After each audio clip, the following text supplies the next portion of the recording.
Buenos días, buenas tardes y buenas noches. Bienvenidos a Rompiendo Cadenas, proyecto surgido de un grupo de alumnos de la Universidad de las Hespérides, un espacio de tertulia para dar valor a la enseñanza, la libertad y el mundo actual.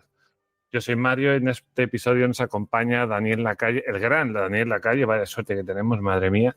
Así que donde quiera que estés, bienvenido a Rompiendo Cadenas, comencemos. Y bueno, por supuesto, bienvenido Daniel.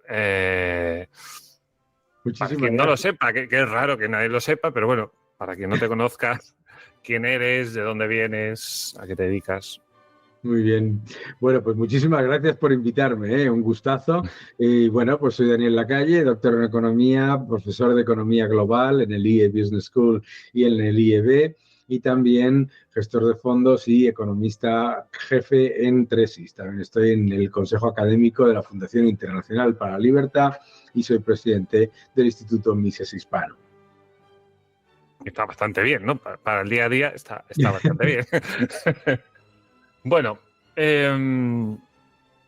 ¿cómo desde tu punto de vista, porque es una cosa que sí que queda un poco atrás el hecho de que eres profesor, que es básicamente hacia lo que va este podcast, ¿cómo es tu impresión de la educación un poco en el desarrollo a lo largo de los años? ¿Cómo vienes tú? ¿De dónde vienes? Y tal, ¿y cómo has llegado hasta donde estás? ¿Y cómo lo ves un poco, así a grosso modo? Bueno, yo estudié en el colegio en España y en el Reino Unido, ¿de acuerdo? Dos sistemas completamente diferentes. Después la universidad la hice en España, en la Universidad Autónoma, la Universidad Pública, la Universidad Autónoma de Madrid, y hice también másters, ¿no? He hecho el título de certificado de analista internacional, el CIA, ¿no? Que es un certificado internacional, y luego también he hecho el posgrado en el IES y el doctorado también en la Universidad Española. Mi percepción en general de la educación en España es, por un lado, bastante buena, ¿no? Y por otro lado, pues con muchas cosas que mejorar. Bastante buena porque nosotros somos muy críticos con la educación, pero en general, si nosotros analizamos pues, el nivel de formación que reciben los alumnos, pues me parece que es bastante bueno y los profesores en España son bastante buenos. Entonces, ¿qué es lo que falla, no? Yo creo que lo que falla fundamentalmente es una educación muy orientada al normativismo, muy orientada a, a convertir a los ciudadanos en cassettes andantes, ¿no? Que repiten cosas, no aprenden cosas. La educación británica está, por ejemplo, que he vivido yo, y con mis hijos, que han hecho toda la carrera universitaria y también la educación primaria en el sistema británico, está más orientada a generar valores, a potenciar la capacidad de los ciudadanos de liderar, de hablar en público, de poner proyectos en marcha, etcétera, menos teniendo un rigor también académico muy importante, pero menos orientada a, digamos, repetir cosas, ¿verdad? A mí, por ejemplo, en la universidad me parece que la universidad que yo viví, pues era una universidad en la que los 3-4 primeros años, pues la inmensa mayoría de lo que estudiabas tenía muy poca aplicación práctica. Los currículums están prácticamente hechos por personas sin ningún tipo de exposición a la empresa, a la realidad económica. Y sin embargo, en la Universidad Autónoma, por lo menos cuando yo estudié, en cuarto y quinto, ¿no? Pero particularmente en quinto de carrera, ya cuando habías pasado, digamos, ese periodo de cumplimentar, ¿no? Las exigencias burocráticas, podríamos llamarlas, pues sin embargo, pues los profesores pues fueron muchísimo más libres, tenían muchísima más capacidad de orientar las cosas hacia la empresa, hacia la realidad, hacia lo que estaba pasando en aquella época, en mi caso, en la economía. Yo creo que el gran fallo de la educación en España es el de, digamos, intentar encapsular a los ciudadanos en pequeños grupúsculos, ¿no? Que luego generan mucha falta de flexibilidad, ¿no? ¿Qué es lo mío? Es muy típico, ¿no? Hay como falta de competencia, a lo mejor. Hay... También hay falta de competencia. ¿Por qué? Porque tenemos un montón de universidades públicas con unos profesores que en general son muy buenos, pero con unos currículums que son corsets, ¿verdad? Sí. Y una falta de competencia en la que en realidad se está igualando hacia la baja, ¿verdad? Eso le hace perder. O sea, digamos que tenemos los ingredientes de un fantástico plato, profesores con una enorme dedicación y muy bien preparados, que pierden mucho la motivación precisamente por una burocracia absolutamente alucinante. Yo tuve el honor de que me invitasen a una convención de decanos de universidades y las cosas que escuchabas de los decanos de las universidades decías, oye, es que esta gente tiene que lidiar con un nivel de burocracia, con unas exigencias que de hecho penalizan al que se dedica a la docencia y a enseñar a los alumnos y premian al que se dedica a la burocracia, ¿no? A la burocracia de cumplimentar una serie de requisitos que le dan una serie de pues de beneficios luego económicos o lo que sea. Yo creo que le falta eso. Es decir, tenemos una educación que es muy fácil decir, como escucho muchas veces, el problema de España es que la educación es muy mala. No, yo no estoy de acuerdo que la educación sea muy mala. Creo que tiene una serie de desincentivos importantes que hacen que el resultado sea peor de lo que los ingredientes indican. Yo hablaba el otro día con uno de los que trabajan en la Universidad de Hespérides y él me decía que él cuando llegó a dar clases llega como con su fantasía en la cabeza, digamos, de alguna manera. Entonces cuando llegó le dijeron, tú tranquilo, tú con quien tienes que quedar bien es con el que te va a venir a revisar si estás dando las clases que tienes que dar, si haces los ejercicios que tienes que hacer o si tal y si cual. Que es un poco como dices, ¿no? Luego a lo mejor esa motivación de profesor se ve un poco lastrada porque, bueno, tengo que hacer todo esto, porque si no hago todo esto, me van a multar o me van a echar de la universidad, o sabe Dios qué, a pesar de que yo creo que sea una buena manera, porque lo estudio así, porque a lo mejor, como tú, claro, ¿no? Has estado en Inglaterra y dices, bueno, yo he visto este método que está muy bien y no hay forma, no puedes salir de ahí, estás como en la vía del tren, ¿no? Claro, por ejemplo, imagínate un profesor de contabilidad de costes, ¿no? Sí. La contabilidad de costes puede ser probablemente una de las asignaturas más aburridas que se pueda encontrar una persona. Sí, no está mal, ¿no? Tienes que cumplimentar como un corsé todos esos requisitos. Yo tuve un profesor de contabilidad de costes que, sin embargo, tenía, eso ya no puede ocurrir, la inteligencia de decir, os voy a enseñar una empresa de verdad, os voy a enseñar lo que hacemos nosotros en mi empresa, donde yo trabajo aparte de todo esto, etcétera, etcétera, etcétera. Y, bueno, pues hacía más sencillo y más agradable y mucho más entretenido y además mucho más práctico el aprendizaje. Pero tú has dicho algo que me parece muy importante, es cómo el sistema, el sistema educativo español empeora porque todos los baremos de valoración de profesorado ignoran el cálculo económico, absolutamente. Lo rechazan totalmente. Es decir, no puede considerarse ningún factor empírico de los que cualquiera entendería, ¿no? ¿Cuáles son los factores que todos entenderíamos? Aplicabilidad, el nivel de que los alumnos sientan, claro, sientan que están involucrados y que mejoran, etcétera, etcétera. La demanda laboral incluso, que es algo importante para los alumnos, obviamente. Claro.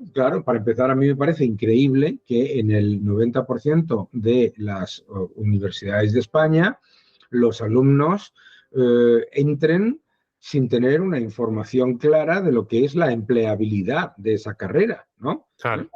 Yo creo que cualquier persona cuando piensa en una carrera dice, oye, ¿cuál es el grado de empleabilidad de esta carrera?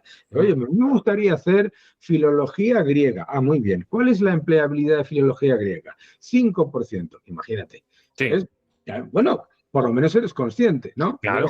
Luego vienen las frustraciones. Pero yo creo que cuando yo escuchaba a los decanos presentar las quejas a la representante de lo que es, digamos, la parte ministerial que hace y pone en marcha los programas de baremos para analizar la competencia y el desempeño de los profesores. Yo les escuchaba y decía, pero si es que la razón por la que todo esto no funciona es porque les están valorando por cosas que tienen como, parece que hay como una obsesión que no tengan ningún tipo de aplicación real y ningún tipo de aplicación práctica, ¿vale? Sí.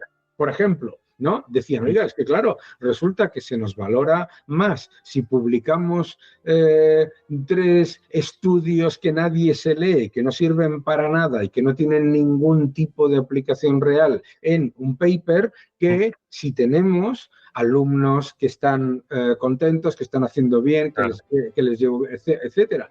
O sea, la diferencia entre la valoración de eso que llaman la investigación con respecto a la gestión. No te digo que la investigación no sea importante, pero claro, hacer un paper de 20 páginas diciendo que la reducción del desempleo es más lenta porque el cambio climático afecta a no sé qué, y que eso tenga más valor que gestionar, llevar a cabo la organización, etcétera, etcétera, y el mejor desempeño de los alumnos, pues te sorprende, ¿no? Entonces yo creo que es fundamentalmente eso. Parece que es que hay desde los órganos rectores, no desde los órganos rectores, sino desde los órganos ministeriales, una obsesión porque todo lo que se hace en los países anglosajones y que funciona en los países anglosajones, no sea, tiene que ser cualquier cosa excepto esa, ¿no? Sí. Porque esos son los malos, porque esos son los capitalistas, porque esos son los del mercado, y eso no puede ser, tiene que ser otra cosa. Entonces inventan baremos de valoración que frustran mucho, además, a personas que encima, cuando hablas con ellos, pues dices, oye, pues esta gente tiene mucha vocación, tiene mucho talento y tiene mucho valor y mucho que dar, ¿no? Es como que el cliente cambia, ¿no? Se supone que el alumno debería ser el cliente con respecto a la universidad y es el que ha de valorar al profesor la asignatura y todo. No, al final el cliente no es el alumno. Al final el cliente es el ministerio, que es el que te dice. Y dices, bueno, pues entonces el alumno paga para que el ministerio decida si está bien o no. Es como ir a Google Maps y al final la reseña no te la hacen los clientes, te la hace, yo qué sé, el alcalde, por decirlo de una manera. No, es como ir a un restaurante en el que la reseña de si la comida es buena, el servicio es bueno, no se da en base a lo que digan los clientes o a lo que diga, bueno, pues o a las ventas o a la capacidad de generar del restaurante, sino a lo que diga un inspector que venga y que diga que las luces están bien puestas y las escaleras pues son inclusivas, ¿no? Sí, sí. Vale. Tal cual. ¿No? Que vas a un restaurante, tiene 5 estrellas y la comida es una porquería y el servicio es una porquería. Sí. Pues, oye, va un poco por ahí. Al final, entre lo que hablamos, parece que va un poco por ahí el tema universitario. Hay una cosa... piénsalo, pero piensa que el nivel de frustración que generan estos profesores, que son gente que tiene una vocación increíble, porque, oye... Y que la productividad, yo entiendo que se reduce una barbaridad porque están perdiendo mucho tiempo en cosas... Eso es. Que no tiene mucho...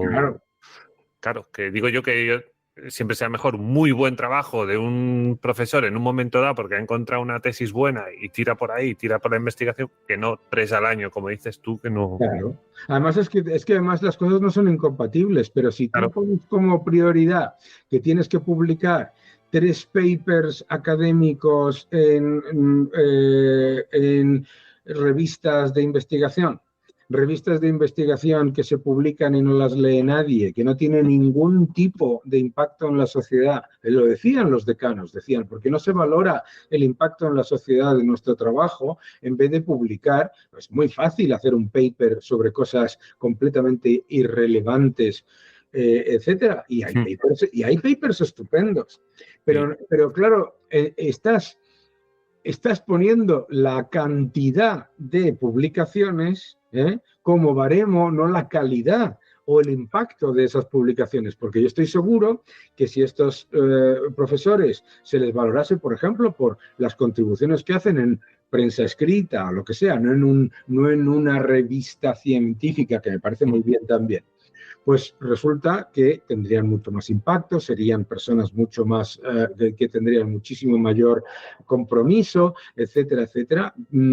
Son muchos, pero fíjate que si lo piensas, lo que funciona mal en la educación española no es por el sistema educativo, sino por el sistema de frenos y desincentivos. ¿Crees que, y alguna vez lo he hablado, crees que a lo mejor algunas carreras son demasiado largas? Sí, seguro. Sí, no, pues yo lo he pensado, digo, porque a veces hay carreras que digo, bueno, pues a lo mejor con un par de añitos bien dados de ciertas asignaturas muy bien centradas y ya el resto a másters y a especializaciones, sí, yo creo que sería mucho más efectivo. Sí, igual que hay muchas asignaturas, ¿no? Que no necesitan un manual que pasa a los anales de la historia para subirte a él, para recoger otro libro. Sí.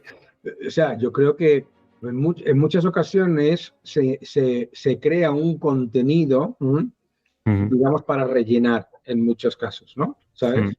Para rellenar tiempo en este caso, porque así... Para rellenar tiempo, efectivamente. Y cobrar a los alumnos, porque al final le cobras a los alumnos, claro. Sí, pero en realidad le estás cobrando al sistema, porque piensa en la universidad pública, ¿no? En realidad estás cargando de costes a la educación pública de manera innecesaria.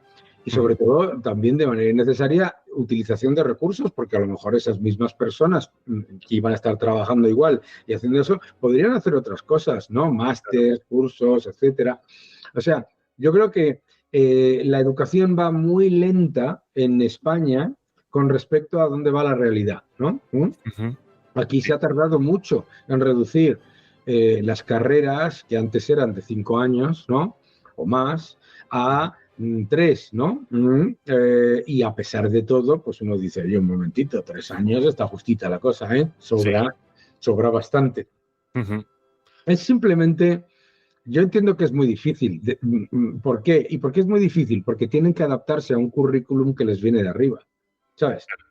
A mí siempre me ha sorprendido el hecho de que en España tengamos 50 y tantas universidades públicas y todas con los mismos currículums, o prácticamente iguales, ¿no?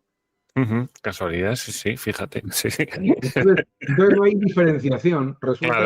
Resulta que tú podrías decir, oye, pues mira qué buena es la universidad de, no sé, por decir algo, de Cartagena para ingeniería, y qué buena es esta para la otra, y resulta que está más centrada en eso, o tiene más experiencia, tiene más colaboración con empresas en todo eso, pero claro, cuando vas a la universidad pública, a mí me ha pasado, a dar una charla, y lo primero que te encuentras es un cartel diciendo fuera universidades de la empresa, de la universidad, fuera empresas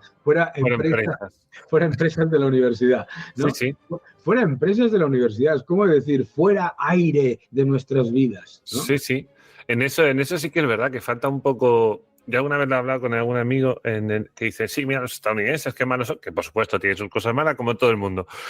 Pero sí que siempre he dicho, mira, yo envidio mucho esa dos cosas que tienen ellos. Primero, si te caes, te levantas. Sigues. Y eso que te has llevado, y eso que es una gran lección que te vas a llevar en la vida. Que aquí en España no es así, aquí es el miedo a caerte. Y por otro lado, esa frase también de quiero conseguir mi primer $1.000.000. ¿Sabes? Que claro, aquí lo ves y dices, ¡guau! ¡Qué loco! Y bueno, a ver.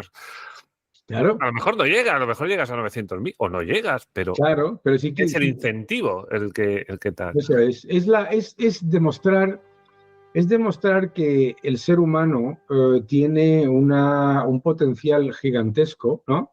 Y ese potencial se consigue alcanzar, entre otras cosas, primero, nunca consigues alcanzar el 100% de tu potencial, pero sí consigues tus objetivos aprendiendo de los fracasos.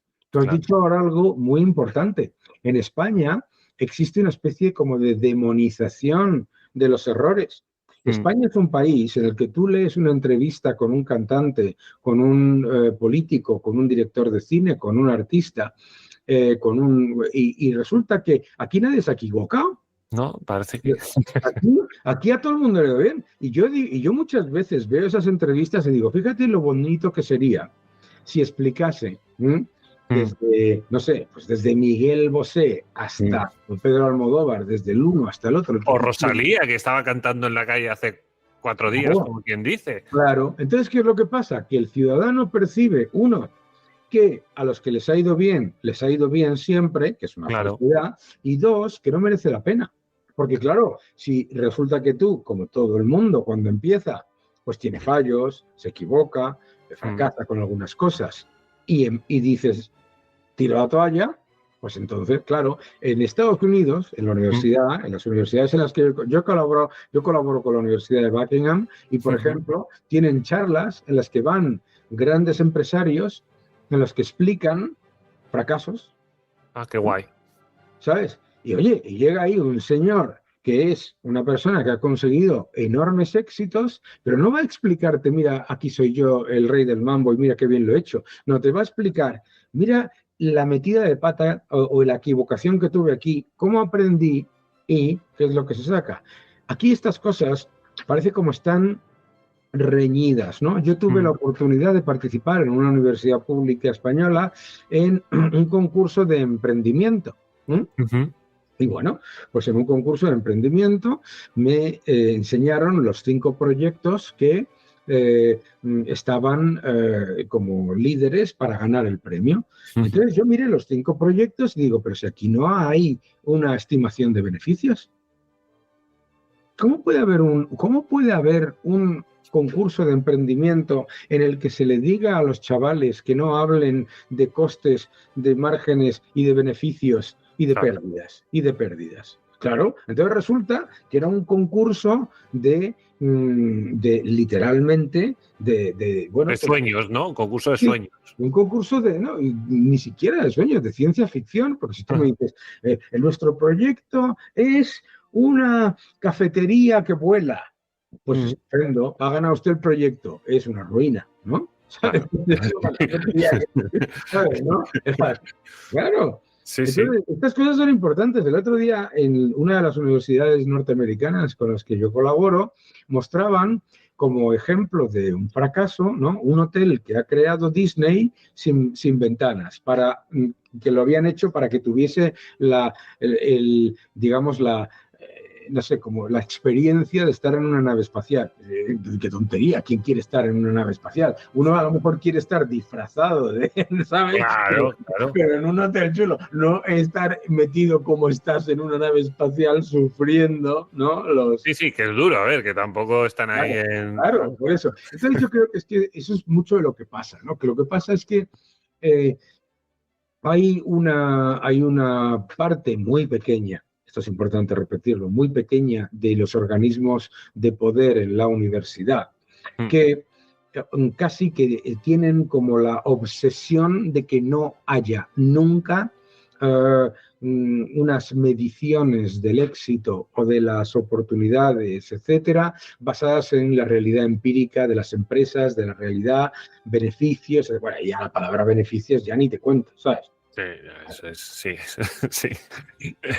Eso está como mal visto ya. En plan, fíjate, te voy a dar una anécdota. Cuando yo hice la carrera de empresariales en la Autónoma, durante 3 años en diferentes asignaturas, los profesores que jamás habían creado una empresa, por otro lado, ninguno de los que nos decía eso, varios de esos profesores, no todos, pero algunos, varios no paraban de decir que no merecía la pena montar una empresa en empresariales. Madre mía. ¿Entiendes? O sea, tú imagínate que Sí. vas a estudiar medicina y te dicen, no, no merece la pena. No No, merece la pena tampoco. dedicarse a la medicina, ¿sabes? Haz una oposición, o sea. No, Sí. ¿sabes? Sí, sí. Ahora cuando estabas hablando me está acordando de una cosa, hablando sobre la cultura del esfuerzo, que tampoco como que no está muy metida. Eh, Me está acordando de Alex Corretja, que tocó ahí el número 1 del tenis en su momento, y decía una cosa: lo que la gente no sabe es que cuando los demás se iban de fiesta el sábado, yo a las 9 de la noche estaba metido en cama porque el domingo a las 5, a las 6 de la mañana me iba a correr y luego me iba al tenis y estuve así Claro, años viajando, tal, me he perdido todo, pero mira claro. dónde estoy. Y Claro, eso pasa muchísimo, sobre todo en la sociedad de la inmediatez, en sí, la que, por ejemplo, te dicen, "Jo, es que claro, a usted que tiene tantísimos seguidores en YouTube y tantísimos seguidores aquí bueno, pues gana dinero con las redes sociales y todo eso, y dices, ¿de dónde te crees que sale eso? De trabajar y de trabajar y de trabajar y de trabajar, ¿no? claro. No es tanto que no haya cultura del esfuerzo, Hmm. es que claro, si tú como ciudadano, como chaval, estás recibiendo constantemente el input de que el esfuerzo no merece la pena, Hmm. pues dices, pues no merecerá la pena si me lo está diciendo gente aparentemente solvente, ¿no? Sí. Porque luego lo que ocurre y la razón por la que fracasa es que cuando estos chavales van a los másters que yo doy en el IEB, o en el IEB, Ujú. resulta que esta gente, boom, están ahí currando, son gente, chicos y chicas, muy con ganas de superarse, con Muy ganas de... currantes. Claro, o sea, muchas veces se nos dicen, no, es que esta generación, qué vagos eran, hombre, pues todos hemos sido vagos con 20 años Sí, también. la verdad que ¿Eh? sí. Sí. Pero, pero aprendes de los errores. Pero yo creo que es que el problema ni siquiera viene del profesorado. El Hmm. profesorado, además, porque no es que no haya cultura del esfuerzo, hay una cultura del esfuerzo equivocado, ¿no? Por Hmm. ejemplo, ¿no? Te dicen, "Oh, es que mi hijo lleva 2 semanas que no ha salido de casa estudiando Hmm. y hay que ver, es que ha suspendido. Bueno, pues, tiene un problema, su hijo tiene un problema. Sí, a ver qué ha hecho, ¿no? O sea, También. se asume que pasas muchas horas Hmm. con que eso tiene que tener un resultado, ¿de acuerdo? Claro. Lo mismo, no es que, hombre, por favor, ¿cómo le pueden suspender cuando he hecho un trabajo de 30 páginas? Por Dios, ¿no? Estas cosas Sí, las he sí. escuchado yo. Estas cosas las he escuchado yo. Entonces, yo creo que por eso es importante, digamos, fíjate que cuando lo estamos hablando, yo estoy pensando todo el tiempo Hmm. que todo esto se solucionaba con muy poquitas cosas, con dejar respirar, ¿sabes? Sí, sí, sí. Tal cual, tal cual. Em, Volviendo un poco a tu etapa de estudiante, si no entendí mal lo que leí, empezaste como estudiando algo así como relaciones internacionales y después empezaste a trabajar de ello y después te pasaste ya al tema de inversiones y tal. ¿Fue algo así o cómo fue el tema? No, no, yo Mm. trabajaba en una empresa en la Mm. que estaba en la dirección de relaciones externas, Ajá. relación con inversores, y eso te hacía estar en contacto con los inversores, y eso es lo que me empezó a atraer del mundo de la inversión, Ah, ¿sabes? ujú, Pero vamos, eso era ya trabajando, estudiando no, yo ujú. empecé a estudiar. Yo desde el principio quería estudiar no económicas, sino Sí. empresariales, ¿de acuerdo? Ajá. Quería estudiar empresariales, estudié empresariales y nada más terminar, empecé a trabajar, ¿no? Ujú. No era en aquella época, no era como ahora, que mucha gente hace un máster nada más terminar. Yo hice un máster mientras trabajaba, el posgrado y el título de analista internacional, el CIA. Um, Y en ese proceso, el de hacer tener ese trabajo en el que lidiaba y conectaba con los inversores internacionales, es donde le cogí el gusto y el interés por los mercados internacionales y por la inversión. Ahí es donde vino lo bueno. Ahí es donde vino, bueno, Ahí es lo donde bueno. vino lo bueno, ¿no? Ahí porque, claro, luego vas a ver y dices, bueno, hablando de la cultura del esfuerzo, de llegar a sitios, bueno, no sé si mucha gente lo sabe, pero tú has estado entre el top 8, he visto, de los mejores economistas, bueno, más influyentes del mundo. Yo sé. Cuidado que eso yo imagino que ahí está, no sé si está Warren Buffett, aunque es más inversor, entiendo, que economista. Es Bueno, más inversor, pero ahí aparecían sí. solo economistas. Pero Ajá. bueno, lo importante ahí no es no estar ni en el 8, ni en el 3, ni en el 10, Mm, sino estar. Yo creo que lo importante claro. es que los que nos están viendo sepan que Mm, los sueños se cumplen. mm. Los sueños se cumplen, pero los sueños no se cumplen esperando a que se A cumplan. que lleguen, claro. Entonces, yo siempre, la famosa frase de cuanto más trabajo, más suerte tengo, Sí. es algo que yo he vivido, Entonces, efectivamente, cuando eres una persona que bueno, pues que tiene la capacidad y tienes que tomar riesgo, claro, porque yo, Claro. donde estaba yo cuando salté al mundo de la inversión, Mm. mucha gente hubiese dicho, yo me quedo aquí. Claro, estás loco, ¿no? Te diría todo el mundo, ¿pero qué haces?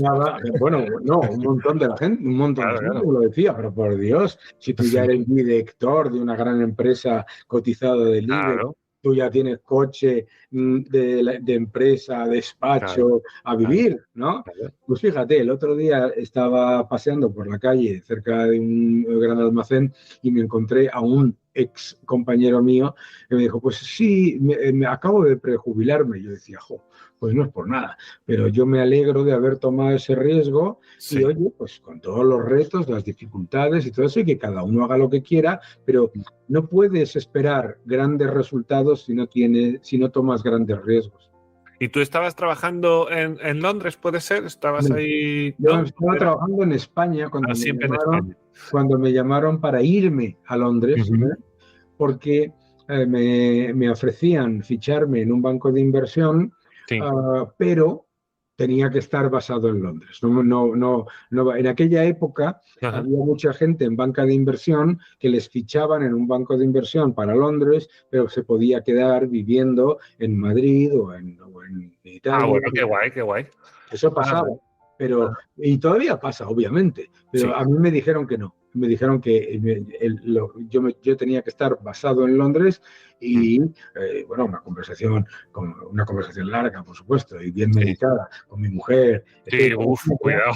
Claro, y Claro. oye, tener también a una persona, como es mi mujer, Mm. que no solamente tiene un proyecto para la familia, sino que además ve que si queremos que nuestros hijos tengan esto y una educación internacional y una vida internacional, etcétera, etcétera, pues será un paso arriesgado, Esto pero es está bien. amor, ¿eh? Esto sí que es amor, ¿eh? Eso fue amor, eso es Madre amor, mía, eso está muy bien. es totalmente amor. Eso es Pues verdadero amor. sí, la verdad que sí, la verdad que sí. Bueno, lo voy a decir que, bueno, yo estaba estudiando económicas, este era mi primer año, que sepas que lo he dejado, ¿eh? Que no era lo Sí, mío. Nada, solo porque no era lo mío, pero sí fijándome en gente como tú, gente como Rayo, por supuesto, por eso cogí las Hespérides y demás, y creo que es una carrera bonita, para mí un poco más técnica de lo, para claro, mí. A ver, no lo claro. llevaba mal, ¿eh? O sea, lo Sí, llevaba sí, todo bien realmente, no tenía problemas, pero no me estaba enamorando y me voy a cambiar a emprendimiento, que yo soy un poco más de... Es que yo, claro. como vengo de la hostelería, que yo realmente soy cocinero y camarero, entonces yo vengo de hacer cosas. Entonces, tal. Pero eso que Pero, acabas de mm, decir me parece una importante lección para la gente. mm, Ahora, al contrario que en mi época, en el año 85, eh, tienes toda una paleta de diferentes tipos de carreras que gustándote la economía no mm, tienen por qué ser lo que era la carrera de económicas o de empresariales en mi época, sino que claro. tienen, pues, como tú dices, pues hay una carrera de emprendimiento que puede estar más orientada a lo que a ti, tú has dicho, a lo que a ti te enamora, ¿no? Ujú, Es importante estudiar cosas que por lo menos en cuanto al titular y en cuanto a lo que eso, por lo menos te gusten. A ver, yo claro. estudié asignaturas que me podía morir. ¿entiendes? Sí, sí, claro. Sí. Sí. ¿Vale? Pero es importante eso, ¿por qué? Porque es una época, o sea, la universidad, además de darte conocimientos sobre lo que vas a estudiar, es una experiencia que te permite interactuar con personas diferentes, aprender a gestionar grupos, aprender a liderar, muchas cosas. Ujú. Y lo maravilloso que hay ahora es que tú te puede gustar la economía. Oye, qué maravilloso. Escuchas a Juan, a mí, a quien Mm. sea, y dices, oye, a mí me gusta esto, voy a estudiarlo. Ah, pero esto es demasiado técnico, a mí no me gusta tanto. Mm. Sin embargo, tengo una carrera que está dentro de ese mismo ámbito, Exacto. que es más cercano a lo que yo, a lo que yo puedo estar interesado. Y eso es maravilloso. Sí, la verdad que eso, el abanico es algo muy, muy chulo. Y, y es presidente del Instituto Mises Hispano. Eso es.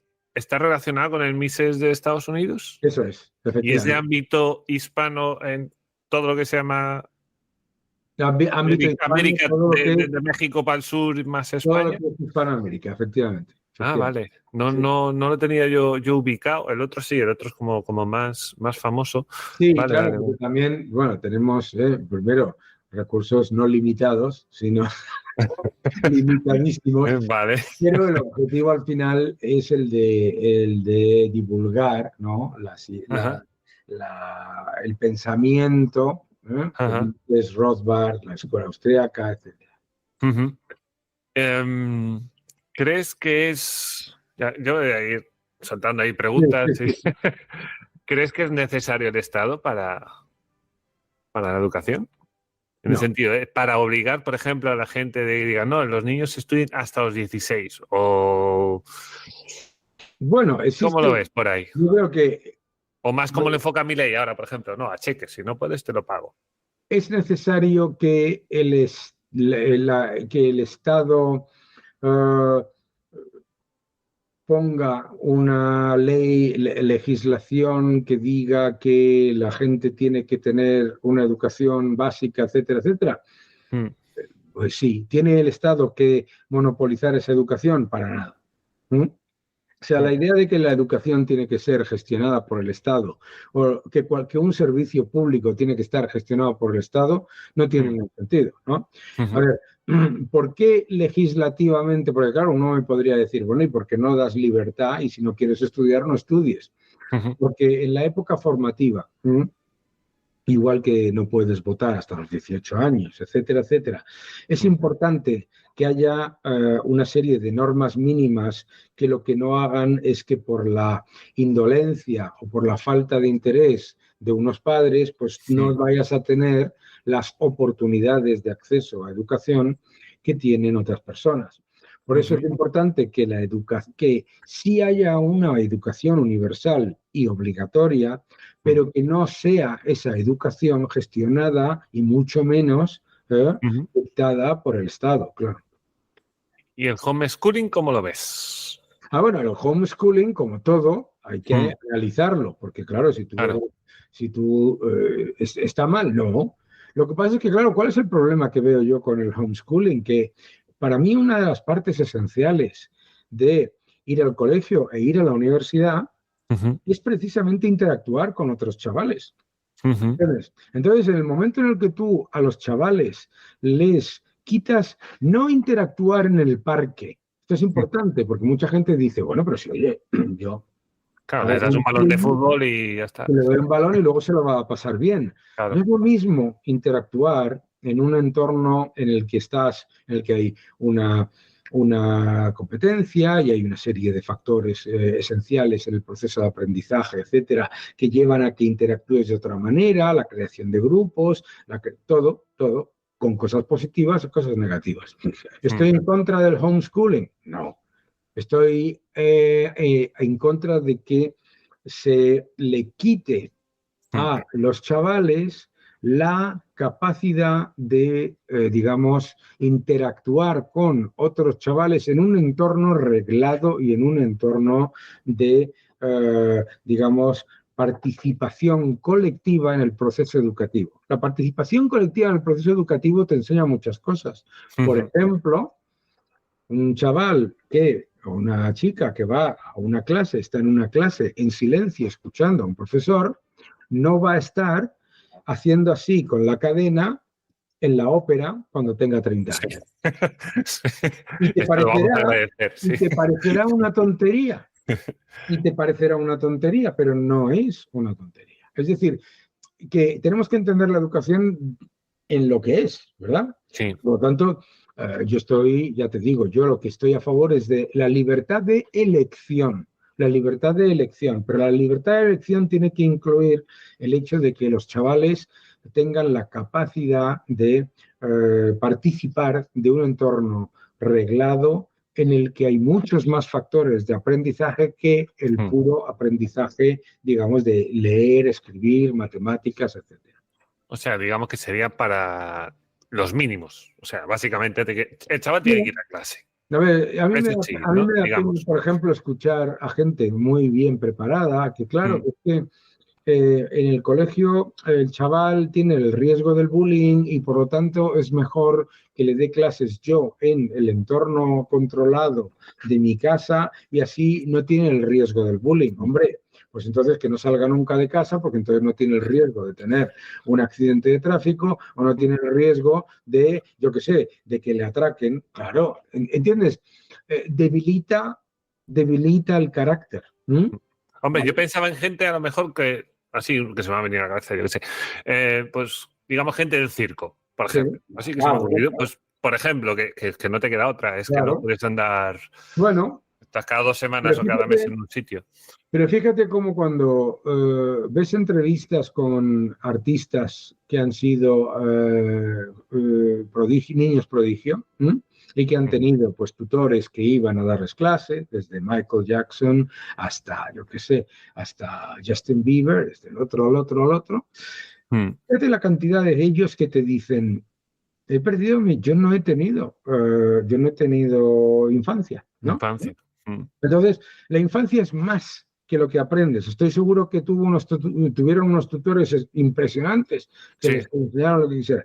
Pero es importante, igual que lo hemos vivido en la pandemia, la cantidad de chavales jóvenes que se han quedado pues frustrados en el trabajo porque no se puede llevar a cabo el trabajo vía Zoom. Tú y yo estamos teniendo una charla muy agradable así, pero... Por mucho que tengamos charlas tú y yo así, jamás tendríamos el nivel de compenetración y de capacidad de conocernos a cada uno que tendríamos si estuviésemos ahora allí en tu habitación o si estuvieses tú aquí. Claro, sí, eso sin duda. Hay una pregunta que me gusta siempre hacer, no sé cómo lo ves tú. ¿Tú aconsejarías a la gente que trabajara un año antes de empezar la universidad? Yo soy de los que piensan que sí, que está bien, que tampoco tiene por qué ser a los 18 justo. Aunque sí que mucha gente, yo entiendo que a lo mejor sí, porque se le da bien, está en la rueda y ya sigue. Y pues digamos como tú, ¿no? Yo ya sabía y yo voy a lo mío y ya está. Pero ¿crees que es bueno que la gente trabaje un añito por lo menos? Que se vaya a Inglaterra, ¿no? Lo típico, ¿no? Me voy un año de camarero a Inglaterra. El año de sabático, dices. Sí, sabático, sí. Bueno currando, vamos, digamos, ganándote la vida. Yo cuando terminé la carrera, cuando estaba a punto de terminar el colegio, ¿no? Y me estaba preparando para la selectividad, me acuerdo que mi padre me dijo, ¿y dónde vas a trabajar? Y dije yo, ¿what? ¿No? Yo pensaba que voy a terminar la selectividad y me voy a pillar unas vacaciones de 3 pares de narices hasta septiembre que empiece la universidad, ¿no? Si estás disfrutando del podcast, no olvides suscribirte y darle al like. Tu apoyo es clave para que podamos seguir creando contenido que inspire el pensamiento crítico y la autonomía personal. También queremos conectar contigo en las redes sociales. Puedes encontrar todos nuestros perfiles en la caja de descripción del programa. Nos encantaría recibir tus comentarios, opiniones y sugerencias. Únete a nuestra comunidad y sigamos rompiendo cadenas juntos. Gracias por tu apoyo y por ser parte de esta comunidad. Tu participación nos ayuda a mejorar y a seguir ofreciendo contenido de calidad. Yo creo que conviene que los chavales, cuando están en la universidad o cuando terminan el colegio, que trabajen en algo, ¿no? En algo, efectivamente.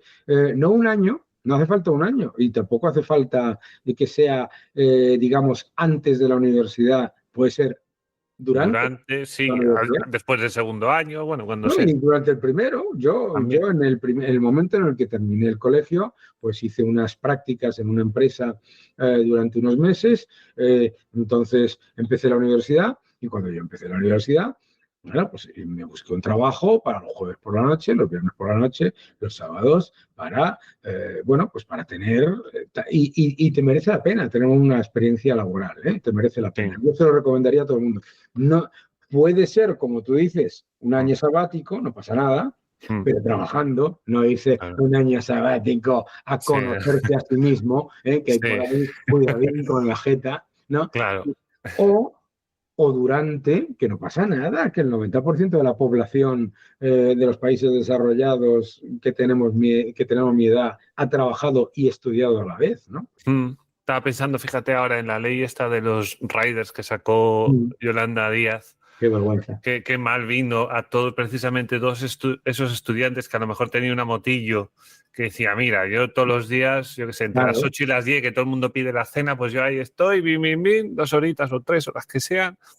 Madre mía, cuánto daño hizo. A mí Claro. a mí me llegan a dar esa oportunidad cuando yo terminé la carrera de poder ganarme un dinero e independizarme Mm. trabajando con flexibilidad en lo que sea, ¿sabes? Uh-huh. Pues lo hubiera hecho. Claro. Yo, sin embargo, yo lo que hice fue buscarme un trabajo por las noches, jueves, viernes y sábados. Sí. No, yo lo supongo, pero deduzco que sea poniendo copas como mucha gente hizo en su momento. Así, tirándome al tal, que lo veo No muy me he bien. tirado Esto nada, lo he hecho yo, lo ha hecho mucha gente. straight up. Pero, Sí. mis queridos amigos, Sí. lo que se aprende de la vida, poniendo copas. Sí, ¿eh? Lo que Yo, tienes que aguantar, tú aguantar que me has dicho borrachos, tú cuidado. que me has dicho lo de la hostelería, Sí, yo sí que le recomendaría a todo el mundo trabajar alguna vez en hostelería. sí, aunque sea un veranito en Ibiza, lo de Aunque antes, ¿no? sea Que te un ibas unos veranito, meses a sacar un dinerito, y darte cuenta 14 de lo que es horazas. servicio, de lo Sí, que es servicio. sí, ¿eh? sí, y En tener la, que... en la recepción de un hotel, donde quieras, Sí, sí, bueno, primero no donde quieras, donde te sí. contraten, pero yo sí, me parece que la hostelería te da una capacidad de Mm. entender lo que es la interacción con los seres humanos en Sí, circunstancias complejas muy buena. sí, sí, compleja y de noche muy complejas, Y de además. noche muy Sí, compleja. sí, sí, sí, que a mí me ha tocado de todo ahí. Y... te iba a preguntar no sé qué y ya se me ha ido totalmente, totalmente de la cabeza. ¿Vas a montar una radio? Voy a montar, Con todos los CDs que tienes y todos... Porque fíjate, yo tengo 700 CDs y pensé que eran muchos. no, Pero me parece, mi querido amigo, que no es que te gane, sino que vamos. Mira, esto es lo que hay aquí alrededor, sí, vinilos, CDs, libros, etcétera, etcétera. Además es una parte pequeña, porque este es mi despacho. sí. Yo soy muy coleccionista, pero no voy a montar una radio. Yo soy muy coleccionista. Yo me gusta coleccionar. Y además los libros me gustan en físico y los Mm. discos también. Yo en eso ya me fui al siglo XXI. Además, yo soy muy de una frase que dice Miguel Anso Bastos, que no sé a quién se la copió, que dice que es para decirse a los ecologistas, ¿no? Que salvo más árboles, si el ecologismo o el pendrive. O sea, Lo que salvamos, ¿y quién ha salvado más árboles? El ecologismo o Jeff Bezos, ¿no? sí, tal cual. Totalmente. Tal cual, tal cual. Totalmente. Eh, mm, Me cachis en la mar. ¿Te puedes creer que me está viniendo una pregunta y se me está yendo todo el rato? Madre mía, madre mía. No pasa nada. Y fíjate que tengo 17.000 preguntas por hacerte. Sí, ya sé lo que era, ya sé lo que era. Es de estas que hago siempre, pero luego se me olvida. Como no la apunto. El tema de la educación ahora en el siglo XXI, ahora en el año 2024.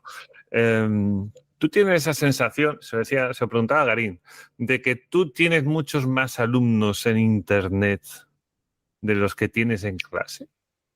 Que la gente aprende contigo y que entiendo que tú también aprenderás con otra mucha gente y que a día de hoy la educación ya es otro mundo totalmente distinto. O sea, ya no es, ya no es tal.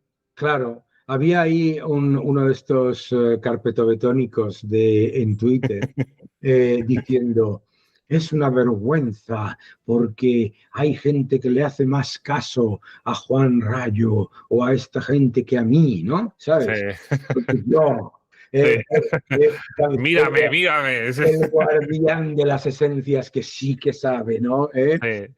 Que orina Chanel. Claro, la maravillosa cosa que tiene Internet es que tú tienes, es una herramienta increíble que te da acceso a un montón de cosas y además a un montón de cosas que también te permiten aprender de manera muy entretenida, ¿no? O sea, imagínate hablarle a la gente, por Dios de mi vida, de política monetaria, de bancos centrales, de creación o no creación de dinero, de lo que es el balance de un banco central, de cómo se genera masa monetaria, todo este tipo de cosas. Un rollo total si te dan una clase. Sin embargo, en Internet tienes una enorme cantidad de, digamos, de herramientas que te permiten aprender más. Por supuesto, tienes que utilizar Internet para hacerlo entretenido. Si tú vas si tú haces, como hace alguno de estos listos de autobombo,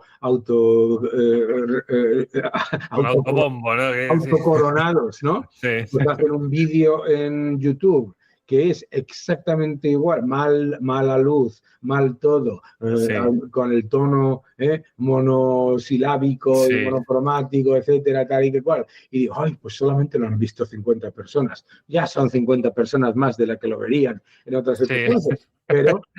Pero claro que sí, yo lo noto muchísimo. Y además lo noto muchísimo que yo he tenido parte de ese proceso de llegar a un nivel de influencia a muchísima gente, también viene la enorme maravilla de haber conocido a gente increíble precisamente vía redes sociales, ¿no? Claro. Estaba pensando ahora que ahora que estabas hablando de Banco Central y política monetaria y demás, estaba hablando de esa grandísima lección, porque una que diste tú en la sexta, no sé si era ya la sexta noche, que hay dos grandes zascas hoy en día, que es el viaje que le dio Will Smith a Chris Rock y el que le diste tú a Pablo Iglesias hablándole de Zimbabue, creo que era. Y no sé qué. Me quería devaluar. Mira, es que también te ha sido, señor Iglesias, se ha ido usted a meter con, fíjese, ¿hablar de qué? Pero fíjate que eso que se hizo viral y que todavía al día de hoy es viral, me lo mandan de vez en cuando y me dicen, fíjate esto que tú dijiste, te he visto lo que le dijiste a Pablo Iglesias la semana pasada. No, la semana pasada no, en el año 2017 o 18. No me acuerdo. Muy obvias y cosas muy obvias que tampoco hay que saber demasiado de economía. ¿Y por qué es? Porque, fíjate, Pablo Iglesias en ese vídeo dice, porque claro, el Banco Central Europeo que no ha elegido nadie y no nos permite devaluar el euro para que nuestras empresas sean más competitivas. Y tú escuchas esa argumentación, comunicación unívoca, y dices, a ver, pues esto parece que tiene sentido, porque además lo dice con ese tono mesiánico. Se le da bien. Que habla Pablo, ¿verdad? Mesiánico, así tal cual. Y entonces le dices, ¿pero qué clase de estupidez estás diciendo? Si devaluar la moneda fuese la manera de exportar, entonces Argentina y Venezuela serían los países más exportadores del mundo. Y claro, la gente dice, ahí va. Claro. ¿Qué tontería? Ahí tienes dos ejemplos de 12 países que tienen la moneda por los suelos y que no solamente no van mucho mejor, sino que van mucho peor. Es decir, muchas veces, ¿y cuál es la lección aquí? Mira, estos listos autocoronados y tal y que cual, precisamente para darse importancia, lo que hacen es intentar que las cosas que son fácilmente explicables y perfectamente sencillas para entender, para que las entiendas tú, para que entienda cualquiera, hacerlas complicadas, ¿no? ¿Vale? Si yo te digo que porque suban los precios no va a haber más empleo, lo entiendes perfectamente. Ahora, si yo te digo, según la curva de Phillips, sí. ¿entiendes? Y tú dices, ostras, este tío sí que sabe. Que no sé ni de qué me hablas, claro. Claro, O sea, ¿no? ya... No, claro. lo que te quiero decir es que una de las maravillosas cosas que desde José Carlos Díez por el lado de la socialdemocracia, desde Huerta de Soto, desde Miguel Ancho, desde Juan Rayo, todo el mundo. Una de las maravillosas cosas que ha tenido el interés de la gente por la economía ha sido el poder enseñarnos a nosotros que la gente no es tonta y que hay que explicarles las cosas como son. Claro, lo que pasa es que la gran mayoría de la gente que se pone el traje falso del rey y se pone la corona de yo soy el guardián de las esencias, yo soy el verdadero economista, ¿por qué lo hacen? Porque es la única manera en la que pueden intentar convencer a la gente de que 2 más 2 van a ser 22 si lo lleva a cabo el Estado.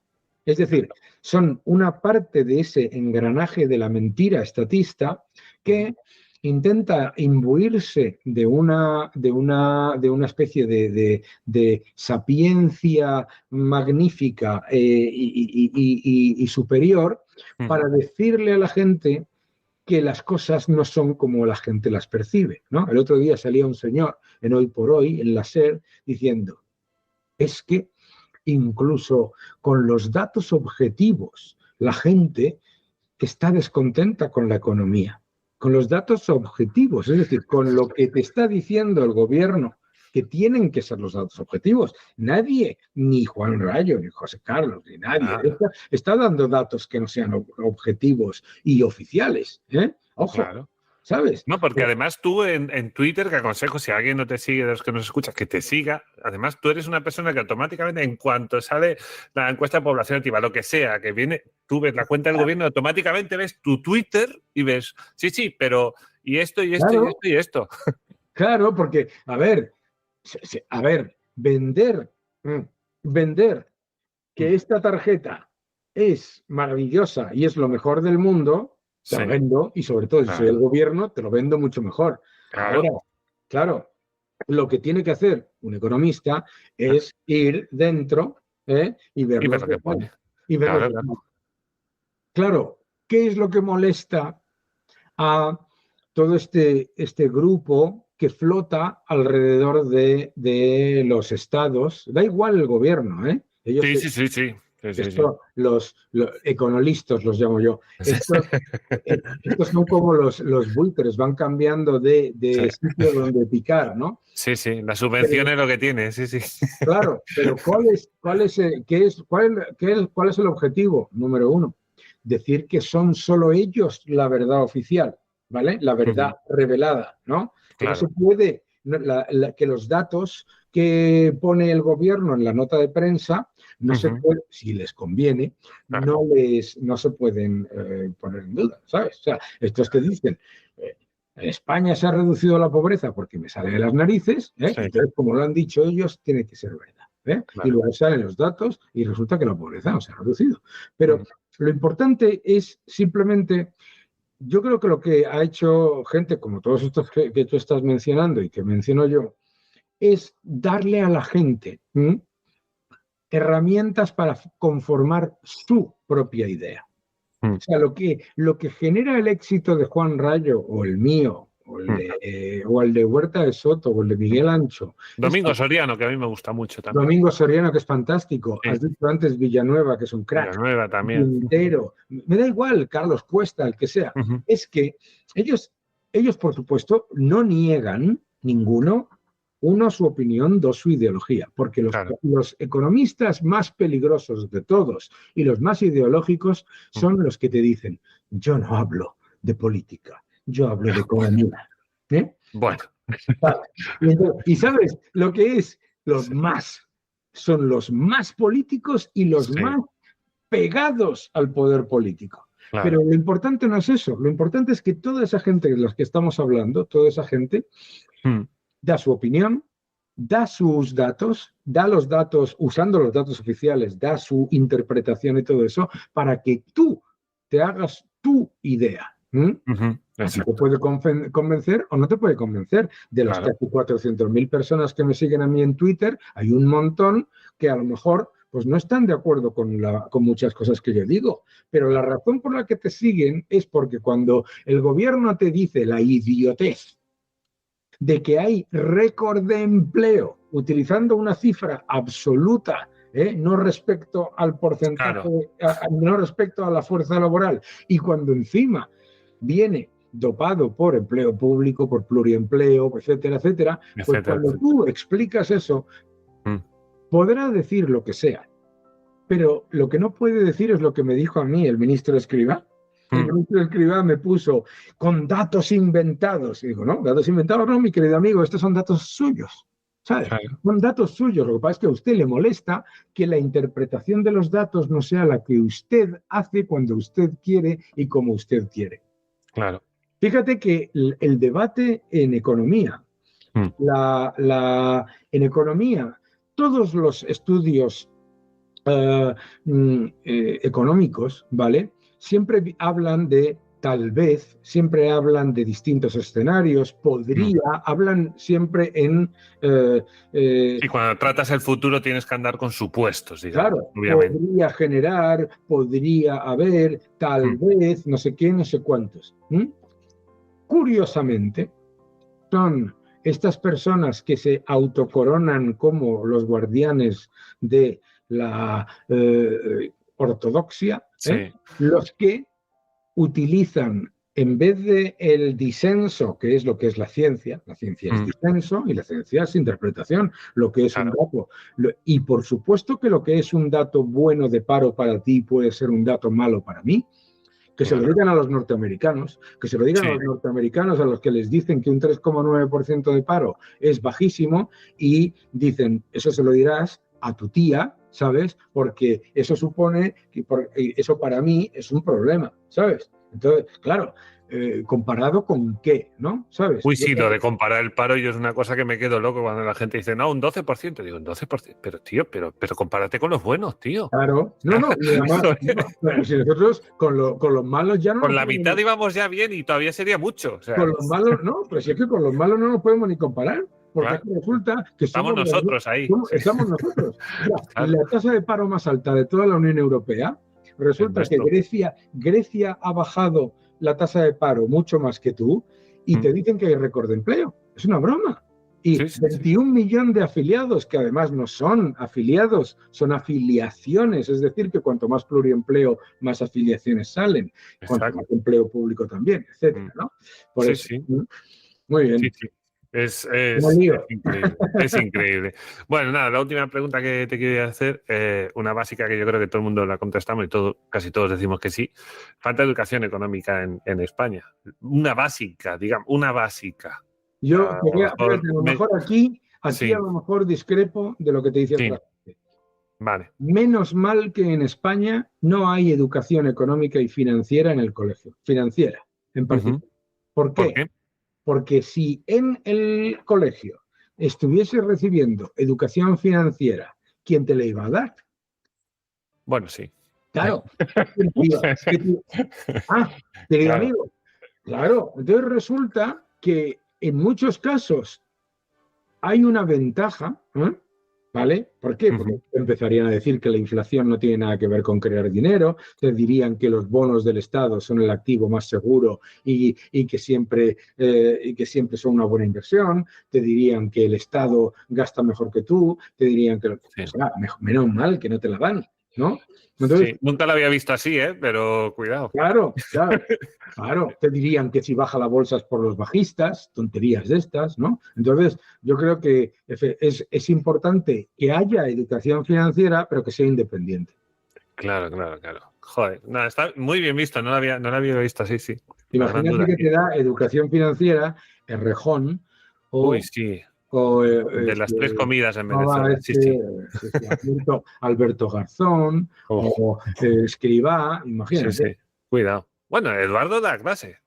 Eduardo Garzón da clase, sí, bueno, pero eso no significa nada. No, a lo mejor sí. Claro. No, pero yo me refería a Alberto. Eduardo Garzón no es nadie. No, bueno, sí, claro. Bueno, tiene su relevancia, cuidado, que al final Rayo es un poco el que le da relevancia, no sé. Pero claro, si tú... Bueno, sí. Vamos, irrelevante en cualquier caso. Yo me refiero a que, en cualquier caso, a mí me digo, mira, eso es otra cosa importante, ¿no? Fíjate cómo yo en la carrera tuve profesores, el neomarxismo campaba a sus anchas en los primeros años de carrera que yo di. Te entra por aquí, te sale por aquí. Pero bueno, también entiendo que mucha gente se sienta ahí con ese... Bueno, claro, la gente que haga lo que quiera. Yo por eso... Sí, bueno, eso sí. Por eso libertad. Sí, eso también es verdad. Sí, el problema es el Estado, tampoco es tanto esas cosas. Así es sencillo. Muy bueno, bien. Pues nada, como último, lo único que te pido es una última reflexión, último minuto, última frase, lo que tú quieras. Lo último que quieras decir ya para quien nos esté escuchando. A todos los que me estáis escuchando y lo que os recomiendo es que os equivoquéis, que llevéis a cabo vuestro proyecto sabiendo que aprender de los errores es lo mejor, que la educación es un proceso constante, que nunca terminas de aprender y que no se dejen llevar por los dogmas, nada más. Que defiendan la libertad, hombre. Y que sí, viva la libertad, carajo. Bueno, pues con esto llegamos al final de nuestro episodio de hoy en Rompiendo Cadenas. Gracias por regalarnos estos minutos y espero que hayan sido de interés. Recuerda que la educación es un camino que construimos entre todos gracias a lo que nos enseñan los de antes. Para seguir conectados y descubrir más historias, no olvides visitar nuestros métodos de contacto que los encontrarás en la caja de descripción. Yo soy Mario y ha sido un honor compartir contigo estos minutos de charla. Espero que sigas aprendiendo cada día. Un saludo y hasta la próxima. Chao, chao.